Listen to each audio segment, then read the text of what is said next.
Yo, welcome everyone once again to the We Are Gamers series. I am your host, Champ Tone, aka Sykosys, a gamer, a person with a passion for Jesus and gaming. And once again, it is a true pleasure to grace your space once again this day. Today, we will be continuing our series, interviewing another gamer friend that we have that we've personally interacted with on many multiple levels.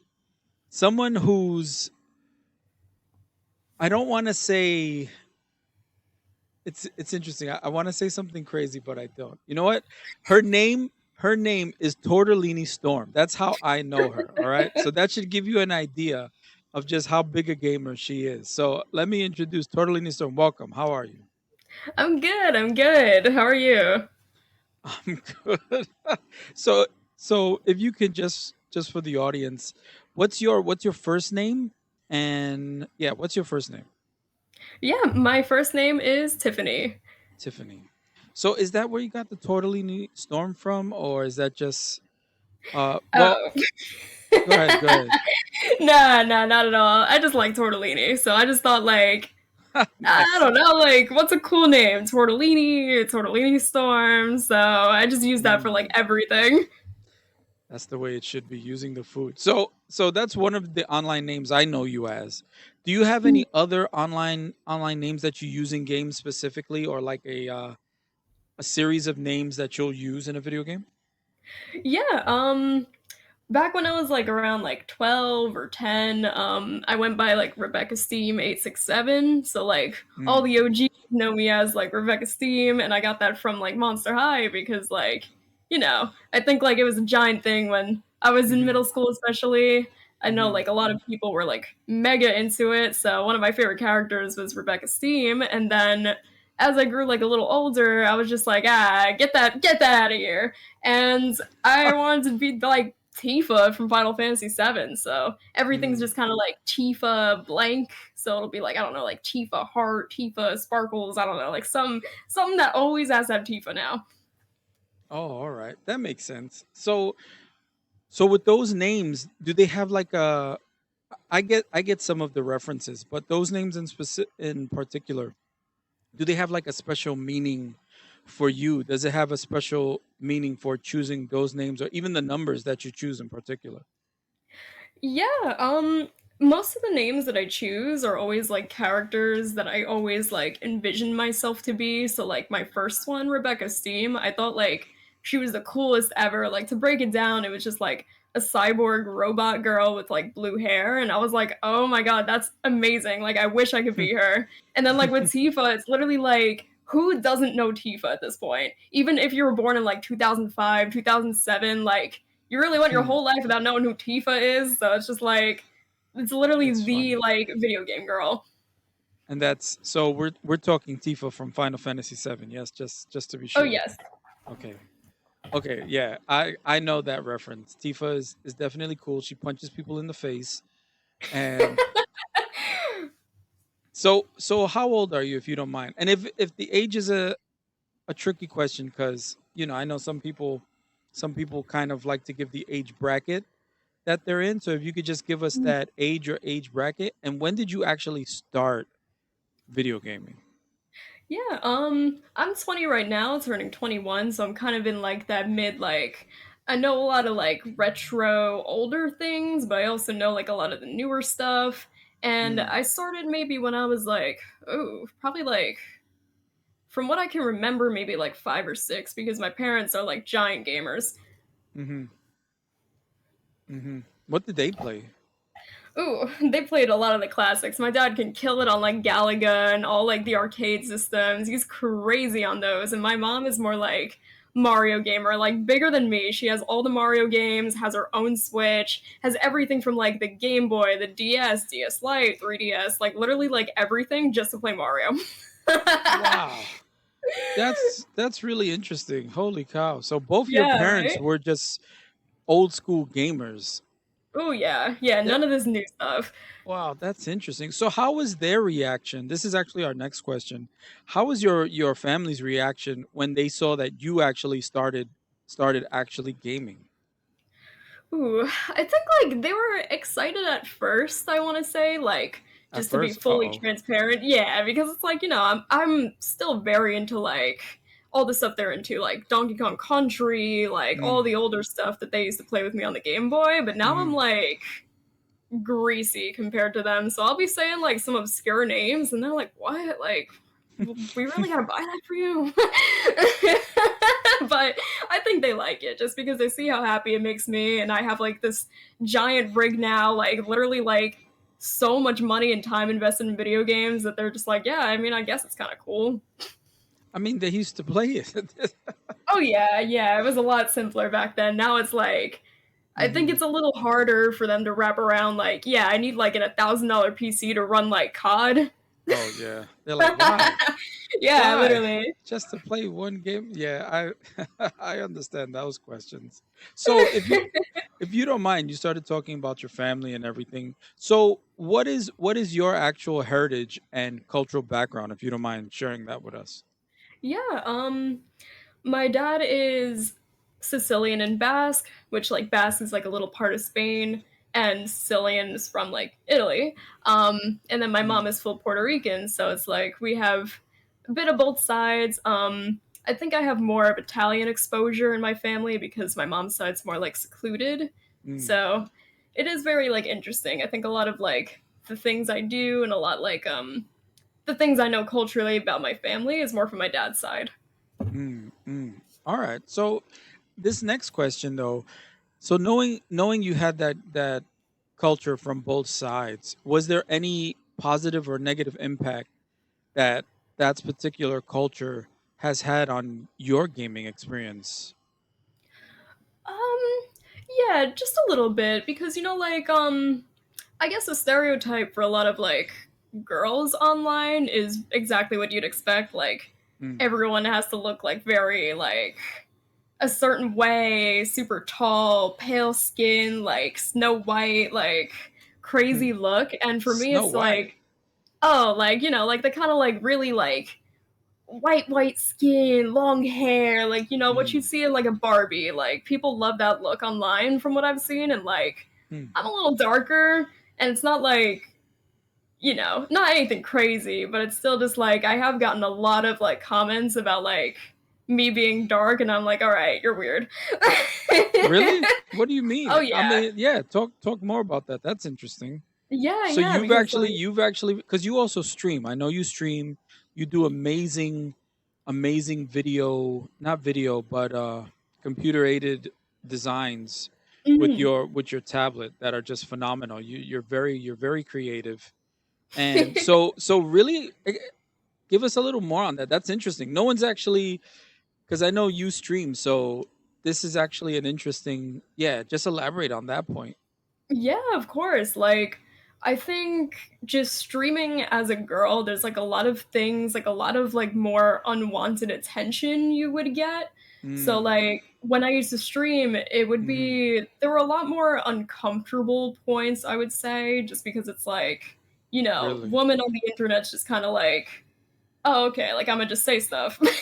So people Mm, used to literally join my chat and they would say anything from like being like super racist to get like something out of me to like donating for me to like do something sexual. And it's like, mm. it's really like degrading in a sense because it's just like I just come on the internet and I just like to play games and I like to draw. But Right, there's a right. lot of people there for the wrong reason. That's interesting. That's interesting. And you touched on the point about your actual skin color because you are Hispanic, so you are half and half. So you're not fully light skinned, but you're not super dark either. So Right. you're kind of in between. And you've actually gotten comments about that? Oh yeah, of course. Where it's like they're not like anything crazy because I Mm, definitely have seen like people that have gotten worse end. But hmm.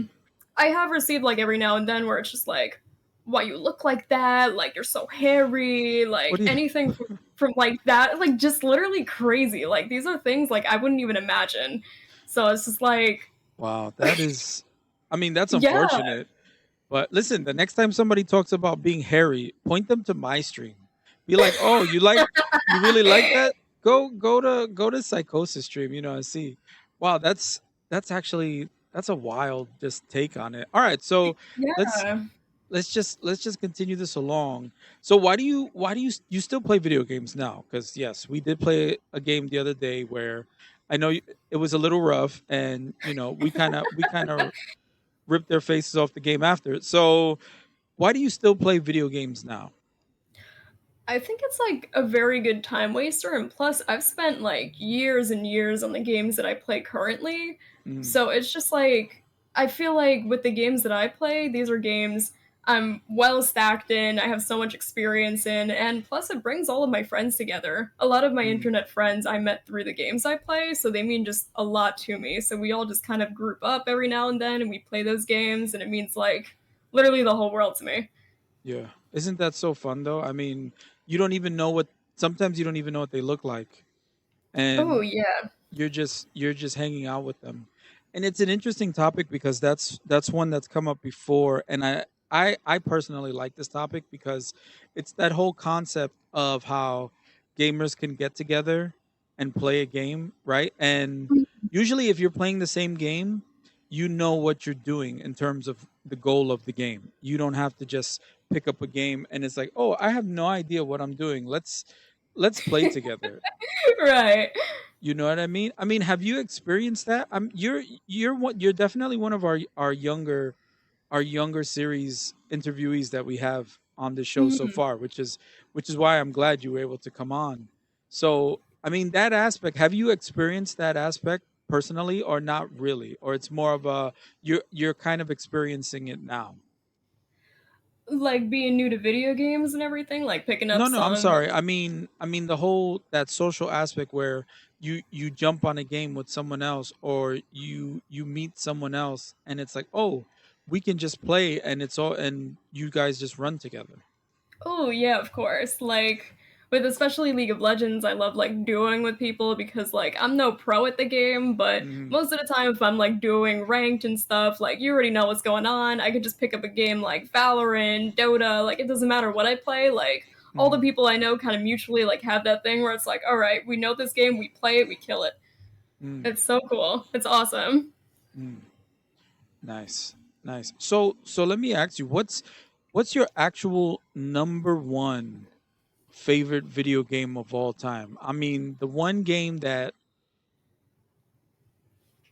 just you remember it, it makes you feel good, and you can just play it regardless of where you are in your life, what's happening, what's going on around you. You play this game, and it is your favorite video game. Ooh, I think hands down Ocarina of Time. Really?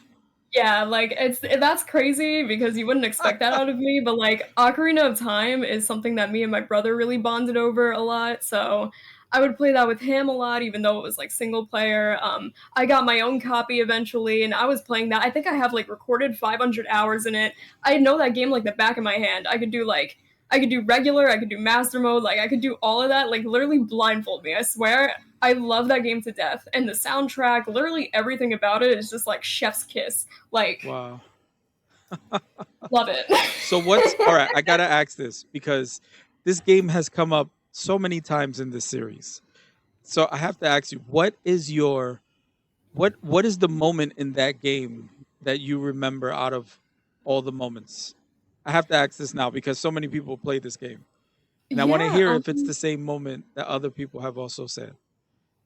that I is a know, good question. I know this isn't one of the ones that we have listed, but it's just so many people say this game as their number one favorite video game, and they always comment on the same areas and the same.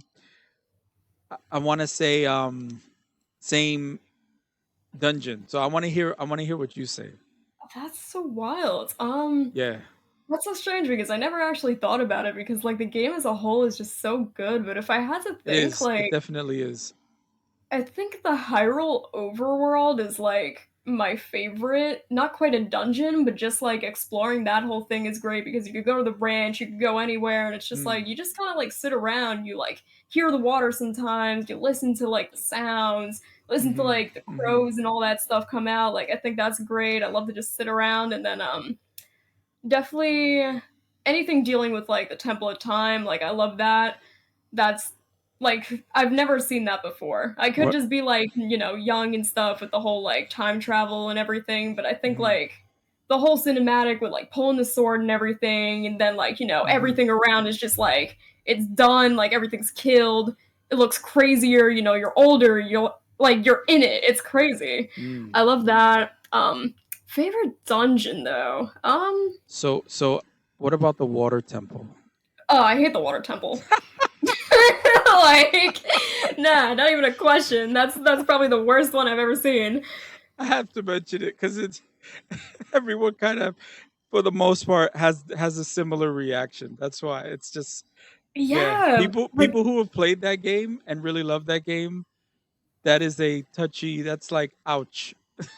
yeah, no, like I just think like I don't have anything like particularly bad to say about it except the fact that Mm, it's just like tedious and like not in a good way where it's just like things just take too long. I just remember as a kid like I would just mm-hmm, take like literally so long on that part and then mm. everything else I would breeze through. Wow, I have a friend who actually speed ran it that we interviewed. Yeah, That's so funny. the actual water temple. It was pretty amazing. Yeah, but that Wow. was, yeah, that was such a good game. What so what console did you start with? You said you started with I Nintendo or Yeah, Nintendo definitely, because I think my first console was the 64 since my grandpa, he owned one from my cousin. ooh. And we used to play we played like the original Smash, we played Star Fox 64, like we played all Mm, like that good stuff like and that was when I was super young and then my mom bought us like a Game Boy Advance. And mm-hmm, then that's like the console like I really like mm, stood on for a while until the DS Lite came out and the DS. mm-hmm. Nice.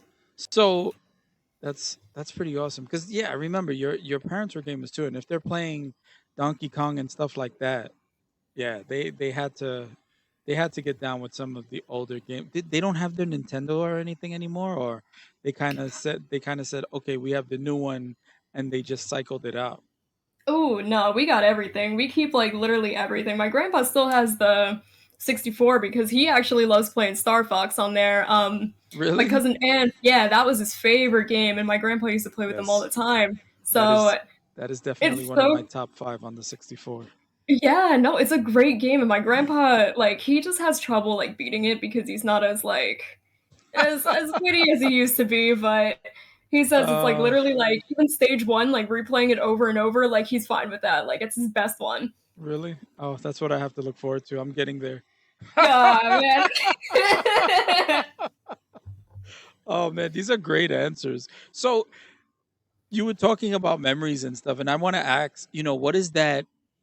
So every gamer usually has that one gaming memory. It's sometimes it's positive, sometimes it's actually negative, but it's usually that one gaming memory, that one gaming moment that they will never ever forget. What is that moment for you? That one gaming memory that you will never forget. Hmm. I think my favorite moment was probably on World of Warcraft actually. I'm not that much of like a Mm, gamer with World of Warcraft because I am fairly new. I don't even have a max level character in all the time that I've been playing, but yeah, definitely because I got to play with all my internet friends, even even my older ones. A lot of them I don't talk to anymore. One mm, actually passed away, and the last game we got to play together was World of Warcraft. So wow. I just remember being on, oh, I think it was Moonguard, the server, like the roleplay server. I know it's kind of Hmm. funny, but we used to like go to the main area where everyone used to roleplay, and we used to sit down under an umbrella with with the picnic basket, and we all used to sit down together and we just used to like troll. It was so much fun. That's funny. That's fun. Listen, no, I understand role playing. Trust me. I used to play games and always just mess with the role play side. There was a game called, what is it, Eve Online, and I was actually a big part of the. They used to call us weirdos. They were like, oh, we're the RPers, so we wear, we think we're wizards and we wear the pointy hats and stuff. It was so funny.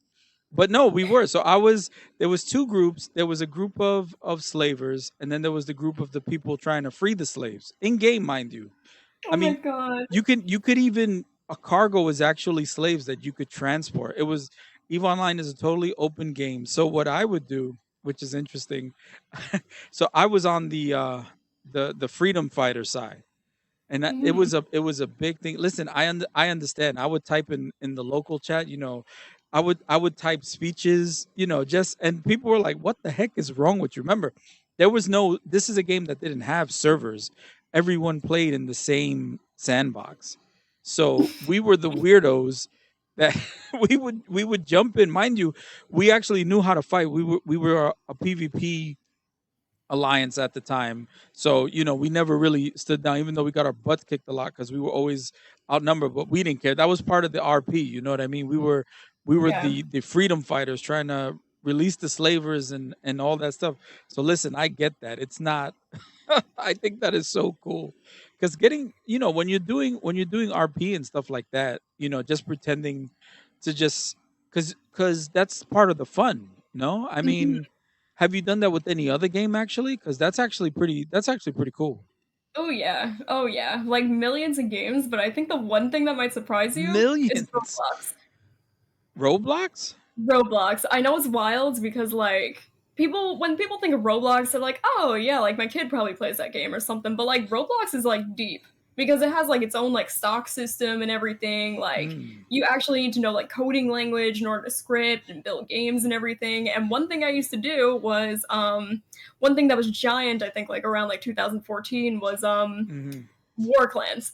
You would roleplay in war clans and you would build like games and stuff that were training facilities and like war like sparring places. So like I had like this it was called like I don't know like Fort Amon or something, and Mm. whenever we go to like quote unquote go to war with like other groups, we would all like just kill each other in the fort, and I was like a I think I was a second in command of this like 130,000 like player group or so. So Wow. things would get like insane where it'd be like multiple server wars and everything. Like it would go on for Wow. days. It would go on for days. Wow, that sounds really crazy. Holy, Oh yeah. I know nothing about this. I know Oh nothing about that. Sounds absolutely insane. That sounds like a game I used to play called PlanetSide, where it was just I don't know if you ever heard of it. It's just like a PvP game, but this is more, first person shooter. You would jump in vehicles, but the map was huge. But I didn't wow. know anything like that existed in Roblox at all because that Oh sounds yeah. that sounds so deep. Oh my goodness. That's actually good because that leads us into this next question. So this next question is actually about technology and seeing how you seem to have a grasp of a lot of technologies and stuff like that, which is awesome. How do you and so how do you feel? I know, you started with the N64 and you are, only 21 really. So, you've only seen so much of the evolution, and but how do you feel the evolution of technology has really impacted your own gaming experience? Has it been positive, negative? Has it been both?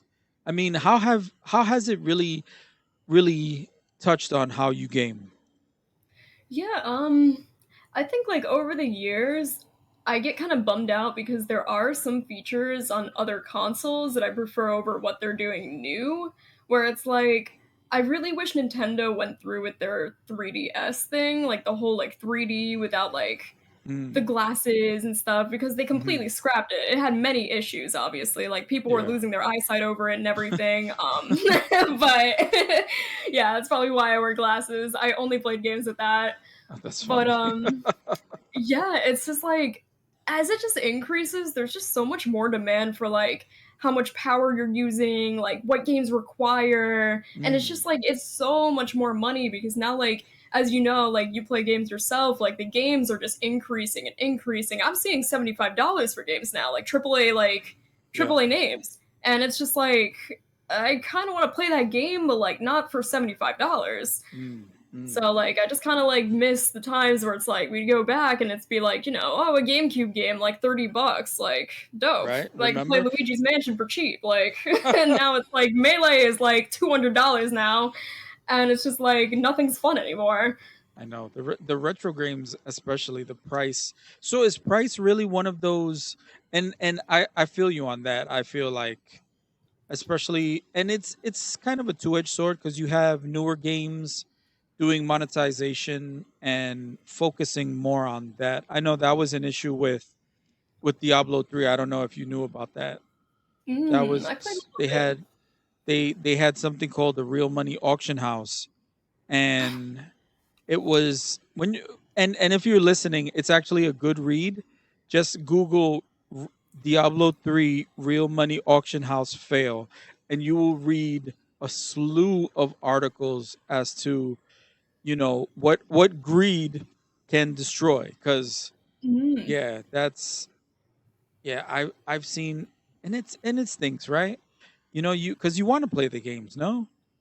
Yeah, no, of course. Like, just to bounce off that, like, I see it just kind of sucks now because a lot of people expect so much more out of games now, which, Mm, like, really requires, like, developers to, like, slave away, meet deadlines mm, quicker. And mm, it's like, people are expecting a lot of stuff for like 60 or $75. So it's like when you see an indie game go for like the cost of like a AAA like title, it's just like hmm, it just like crushes you up because like these people work so hard on their games, but they're still getting yeah. slammed because it's like, oh, it won't be as good as like Breath of the Wild's like Hmm.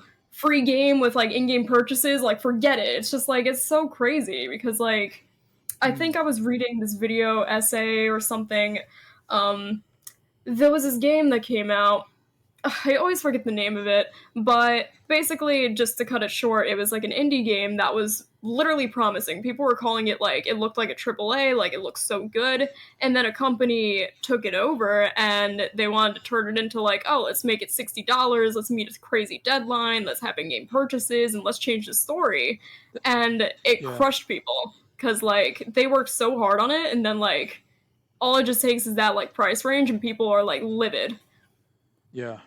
Yeah. What game is that? Because that sounds, not for nothing, but that actually sounds like something that has happened to many games before. Because I know for me, especially in the early 2000s, you had games being developed by people who just wanted to make a good game. These weren't big Mhm. companies. These weren't big companies. They were just groups of people that said, "Hey, we need to make a really good game that's a lot of fun." And those are the games. So one group of games comes to mind, the original Fallout series. Mm. Those yeah, before they became first person shooter, they were actually RPG but in isometric mode. I don't know if you've ever seen them. No, I And haven't actually. it seems it was a little clunky considering the technology at the time, but the gameplay was so on point. But you've seen it even in retro games. How many retro games are amazing to play, and their graphics are 8-bit or 16-bit? You get what I'm saying? And then you have Yeah. games now, like you say, they're not even AAA. They have so good graphics, but the gameplay, it's like, what am I really paying for? Yeah, right. Like just to go back because I got the name of it. It was called We Happy Few. I don't know if you ever heard of it. We Happy Few. Yeah, I have heard of that game actually. Yeah. Yeah. So that was an indie game that got grabbed up by a big developer, and then they tried to monetize the heck out of it and kind of killed it. Is that what Yeah. happened, or? Yeah, in short, I could actually send you like the video essay like after this, but in just in case I botched the story, but yeah, definitely like from what I got from it, like it started to look like amazing at first. People were comparing it to like very big titles. Like this Mm, game looks great, it looks amazing. Gameplay I think was a little wonky, but that's I mean like beta testing, mm, and they just ended up like scrapping and changing like literally everything, changing it into like a story game, just doing all sorts of things that people were mm. like, we didn't really sign up for this. Wow, that stinks. That stinks. And Yeah. and I've heard that story before. You get a good AAA title. I mean, AAA title. Sorry. So has there been any? Have you seen any positive? any positive with the evolution of technology, or where it's headed, or you're concerned about this? Because I'll be honest, I'm also concerned about the monetization, because for me, I've seen how that has gone, and that has worried me since the first time I saw DLC. That Mhm. the first time I saw DLC, I mean, I was like, "Oh no!" And it caught on, and now you see it in so many games. No, I mean, in your Yeah. personal experience, yeah, Yeah, no, right, you're totally right because like there's even like battle passes now in games that like literally don't need it, right. and it's just kind of crazy. But In just to almost bounce off every of that, game. Go ahead. oh yeah, yeah. What do you call it? I think there's, like, good that definitely came out of it because as you've seen, like, we went from things like, let's say, like, our little, like, 2-bit games and stuff, like, Mm, just to go mm-hmm. back, like, even like Snake to, like, what, the newest Final Fantasy games? Like, I think that's kinda crazy that it's just, Mm-hmm. like, Mm-hmm. animators have come that far, like, we have applications that make things look so, like, hyper realistic. I can't even tell, like, video games from real life, like, every now and then, depending on the game. And Right. it's just crazy you can do that. That like I've always desired like I want games to look as good as they do in the cutscene, and now they do, and it's Mm. like things have evolved so much, and now there's like 3D spaces where you have like the Oculus where you can do things in VR. Metaverse, I Yeah. don't even know what that is. I don't even want to talk about that. But just like 3D spaces. Yeah. The 3D space. I'm a fan of flight space sims. So for me, VR is something I've actually always watched, because that is so space flight sims, in my opinion, is probably one of the best best platforms for VR, just because of the way it is. You're in the cockpit, it's first person, and you're flying the ship, and having VR, being able to look around the cockpit, looking for your target while you're actually flying. I mean, I've seen it, and that's one of the few ways that I like VR, and I really hope it takes off so much more than it has, though, honestly. So Yeah. yeah, that was good. I mean, wow, we're at time already. Yeah, I could keep talking, but thank you, Tiff. The Yes, of tortellini, course. the tortellini storm. I'm sorry, that's what I know you as. You, No, that's I me. I'll take it and be proud. I love that name. When I first saw it, I was like, ooh, this is Tortellini Storm, nice. Because I know you personally, that's why. So when I saw the name, I said to myself, "Oh, I like this name for it. This is cool." All right, so we're at our time. I would just want to say, Tiff, thank you so much for being a part of the series. Thank you for coming on board. This was a great time. This was a great discussion, and Yes, thank you. yeah. So I just want to wish everyone who's listening, continue to have a good week, have a good day. You are awesome. Jesus loves you. And ganadora.